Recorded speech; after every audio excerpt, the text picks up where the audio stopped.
사도신 향하심으로 우리의 신앙을 하나님 앞에 고백합니다. 나는 전능하신 아버지 하나님, 천지의 창조주를 믿습니다. 나는 그의 유일하신 아들 우리 주 예수 그리스도를 믿습니다.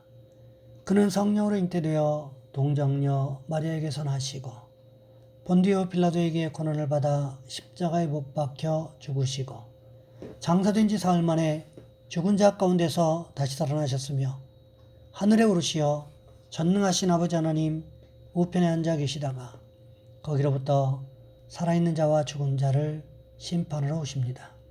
나는 성령을 믿으며 거룩한 공교회와 성도의 교제와 죄를 용서받는 것과 몸의 부활과 영생을 믿습니다. 아멘. 찬송가 384장입니다. 나의 갈 길 나가도록 예수 인도하시니 내 주 안에 있는 긍휼 어찌 의심하리요. 믿음으로 사는 자는 하늘 위로 받겠네.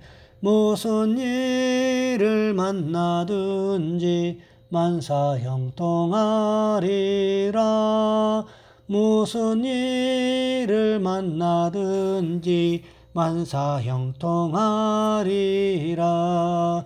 나의 갈 길 나가도록 예수 인도하시니 어려운 일 당한 때도 족하는 해주시네.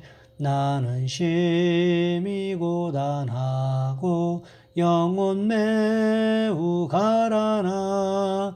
나의 앞에 반석에서 샘물 나게 하시네. 나의 앞에 반석에서 샘물 나게 하시네. 나의 갈 길 나가도록 예수 인도하시니 그의 사랑 어찌 큰지 말로 할 수 없도다. 성령 감화 받은 영혼 하늘 날아갈 때에 영영 부를 나의 찬송 예수 인도하셨네. 영영 부를 나의 찬송 예수 인도하셨네. 아멘. 오늘 말씀 요한복음 12장에서 보겠습니다. 요한복음 12장 12절로 19절까지 말씀입니다. 제가 봉독해 드립니다. 그 이튿날에는 명절에 온 큰 무리가 예수께서 예루살렘으로 오신다는 것을 듣고 종려나무 가지를 가지고 맞으러 나가 외치되 호산나 찬송하리로다. 주의 이름으로 오시는 이 곧 이스라엘의 왕이시여 하더라. 예수는 한 어린 나귀를 보고 타시니 이는 기록된 바 시온 따라 두려워하지 말라. 보라 너의 왕이 나귀 새끼를 타고 오신다함과 같더라. 제자들은 처음에 이 일을 깨닫지 못하였다가 예수께서 영광을 얻으신 후에야 이것이 예수께 대하여 기록된 것임과 사람들이 예수께 이같이 한 것임이 생각났더라. 나사로를 무덤에서 불러내어 죽은 자 가운데서 살리실 때에 함께 있던 무리가 증언한지라. 이에 무리가 예수를 맞으면 이 표적 행하심을 들었음이러라. 바리새인들이 서로 말하되 볼저다 너희 하는 일이 쓸데없다. 보라 세상이 그를 따르는도다 아니라. 아멘. 오늘 본문의 말씀을 가지고 겸손하신 예수님이라는 제목으로 함께 말씀을 살펴보겠습니다. 구세군 성결 신학의 기초를 쌓은 사무엘 로간 브랭글이라는 목사님이 계십니다. 보스턴 대학에서 법률을 공부하시고 에즈베리 신학교에서 신학을 전공한 다음 미국의 대형교회에서 초청을 받은 엘리트 목사님이셨습니다. 그가 어느 날 성령의 충만함을 받고 구세군 대장인 윌리엄 부스를 만났습니다. 윌리엄 부스를 만난 후에 내가 당신을 도와서 함께 구세군 생활을 하겠습니다 하고 영국으로 건너갔습니다. 그런데 자기는 큰 교회에서 청빙하는 것을 다 내려놓고 갔는데 가자마자 무엇을 시키느냐? 구세군 사관학교의 많은 생도들이 밖에서 사역하고 저녁에 돌아오면 구두 닦는 일을 시키는 거예요. 온갖 진흙에 엉망진창인 구두를 컴컴한 지하방에서 밤새도록 닦아야 됩니다. 흙을 털어내고 구두를 닦으면서 속이 부글부글 끓어올랐습니다. 아니 내가 미국에서 명문대학을 나와가지고 내가 구두 닦으러 왔나? 내가? 그런데 어느 순간 주님의 은혜가 임했어요. 예수님께서 제자들의 발을 씻기시는 모습이 떠올랐습니다. 그렇다 영원하신 아버지의 품을 떠나 하늘의 영광 천사들의 찬양을 받으실 그가 종의 형상을 입으시고 겸손히 땅에 내려오셨으며 제자들의 발을 씻기지 않았는가? 그것이 깨달아지는 순간 그는 이렇게 외쳤습니다. 주여, 주께서도 제자들의 발을 씻기지 않으셨나이까?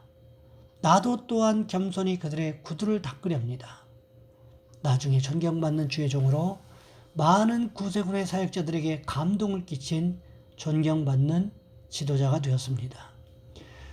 지도자로 된 쓰임을 받는다는 것은 곧 겸손과 온유의 삶을 산다는 것을 의미합니다.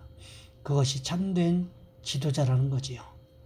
우리 주님께서 나귀의 새끼를 타고 예루살렘 등에 들어가시기로 결단하셨습니다. 막상 나귀 새끼를 탔을 때 얼마나 불편하셨겠습니까? 나귀에 안장을 얹은 것도 아니고 되는 대로 제자들의 겉옷을 걸쳐 놓았으니 얼마나 불편했겠습니까? 어디 그뿐입니까? 나이 30대의 건장한 청년이 새끼 나귀를 타고 가려고 하니까 새끼 나귀가 중심 잡기가 쉬웠을까요? 아마도 중심도 제대로 잡지 못해서 이리 비틀 저리 비틀 타고 가는 사람도 힘들고 태워주는 나귀도 힘들었을 것입니다. 그럼에도 우리 주님 어떻게 하십니까? 하나님의 말씀을 성취해드리기 위해서 자신에게 맡겨진 일들을 묵묵히 행하고 계시지 않았습니까? 여러분, 이것이 중요하다는 것입니다.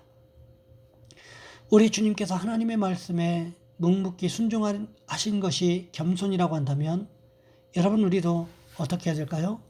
하나님 말씀에 묵묵히 순종하시는 모습이 있으셔야 한다는 것입니다. 하나님의 말씀이 내 지식과 경험에 비추어 볼 때 때로 맞지 않는 것처럼 보이는 경우가 있습니다. 도대체 말이 안 되는 것처럼 판단될 때가 있습니다. 그럼에도 불구하고 어떻게 해야 할까요? 우리는 하나님의 말씀에 순종하시는 모습이 있어야 한다는 것입니다. 오늘 본문 14절부터 16절까지의 말씀을 보시면 이렇게 기록하고 있습니다. 예수는 한 어린 나귀를 보고 타시니 이는 기록된 바 시온 따라 두려워하지 말라 보라 너희의 왕이 나귀 새끼를 타고 오신다 함과 같더라. 제자들은 처음에 이 일을 깨닫지 못하였다가 예수께서 영광을 얻으신 후에야 이것이 예수께 대하여 기록된 것임과 사람들이 예수께 이같이 한 것임이 생각났더라. 쉬운 성경은 이 말씀을 이렇게 기록하고 있습니다. 예수님께서는 어린 나귀를 발견하시고는 성경에 기록된 대로 그 위에 타셨습니다. 시온 따라 두려워하지 마라. 보아라 너희의 왕이 오신다. 그분은 어린 나귀를 타셨다. 예수님의 제자들은 처음에 이 말씀을 깨닫지 못했습니다. 그러나 예수님께서 영광을 받으신 뒤에야 비로소 이 말씀이 예수님에 관해 기록된 것이라는 사실과 사람들이 예수님께 이렇게 하였다는 것을 알게 되었습니다. 사람들이 보기에 예수님의 모습이 좀처럼 이해가 되지 않았습니다. 예수님보다 못한 귀족들도 커다란 나귀를 타는데 왕의 모습으로 예루살렘에 입성하시는 예수님께서 나귀 새끼를 타시는 것이 못마땅했습니다. 심지어 제자들도 예수님께서 왜 이런 우스꽝스러운 모습으로 예루살렘 성에 들어가고 계시는지 도무지 이해할 수가 없었습니다.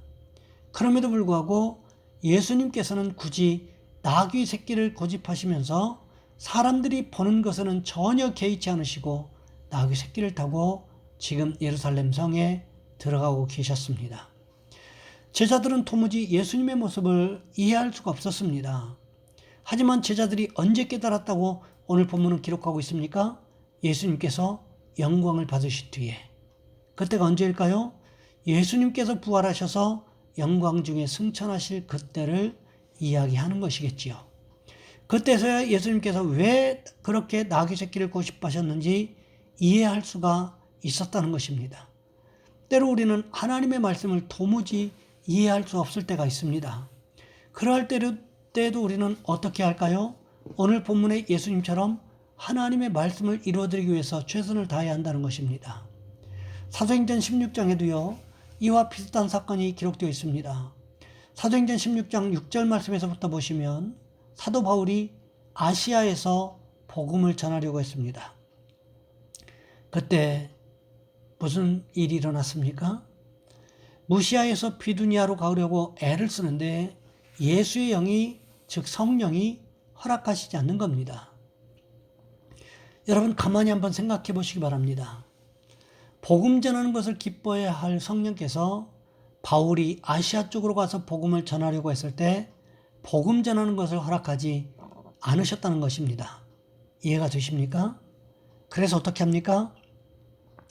무시아에서 드로아로 내려갔는데 밤의 환상 가운데 유럽 쪽에 사는 마게도니아 사람이 나타나서 건너와서 우리에게 복음을 전해달라고 요청하는 모습을 보게 됩니다. 바울이 그 꿈을 꾼 후에 선교의 방향을 바꾸어서 유럽으로 선회하는 모습을 사도행전은 기록하고 있다는 거지요. 복음을 전하는 데에는 우리의 생각과 하나님의 생각이 다를 수가 있다는 것입니다. 여러분 그러할 때 우리는 어떻게 할까요? 성령께서 원하시는 모습, 하나님께서 기뻐하시는 것을 이루어드리기 위해서 최선을 다하는 모습이 있어야 한다는 것입니다. 성경에서 복을 받은 사람은 하나같이 하나님의 말씀을 이루어드린 사람들이었습니다. 노아가 그러했습니다. 아브라함이 그러했습니다. 요셉이 그러했습니다. 모세가 그러했습니다. 어디 그뿐입니까? 다윗이 그랬고 예수님이 그러하셨고 사도 바울이 그러했다는 것입니다. 여러분 그러니 우리도 어떻게 해야 될까요? 내 생각이나 꿈이 아니라 기록된 하나님의 말씀을 이루어드리기 위해서 힘쓰고 애쓰는 저와 여러분 우리 모두가 되시기를 원합니다. 그렇게 할 때 우리에게 무슨 일이 일어날까요? 다윗이 고백했던 것처럼 주의 말씀이 우리 인생의 밝은 빛이 되는 일이 일어날 것입니다. 우리 주변에 있는 모든 것들이 합력하여 하나님의 선을 이룰 수 있도록 돕는 기적과도 같은 일들이 벌어지게 될 것입니다. 바라기는 우리 모두가 이런 축복을 경험하시는 모습이 있으시기를 주님의 이름으로 부탁을 드립니다. 이 시간 우리 한 목소리 함께 기도하겠습니다. 하나님, 우리가 하나님의 말씀에 순종하게 도와주옵소서. 내 생각이나 꿈이 아니라 하나님의 말씀을 이루어드리기 위해서 힘쓰는 우리가 될 수 있도록 도와주옵소서. 또한 이 시간 우리 함께 기도하실 것은 특별히 주일인데 하나님 주일 예배 가운데 임재하셔서 우리로 예배 가운데 임하시는 하나님의 은혜를 경험하게 도와주옵소서. 이 시간 우리 주여 한번 간절히 부르신 후에 한 목소리로 함께 기도합니다. 주여, 사랑의 하나님, 우리를 도와주시기를 원합니다.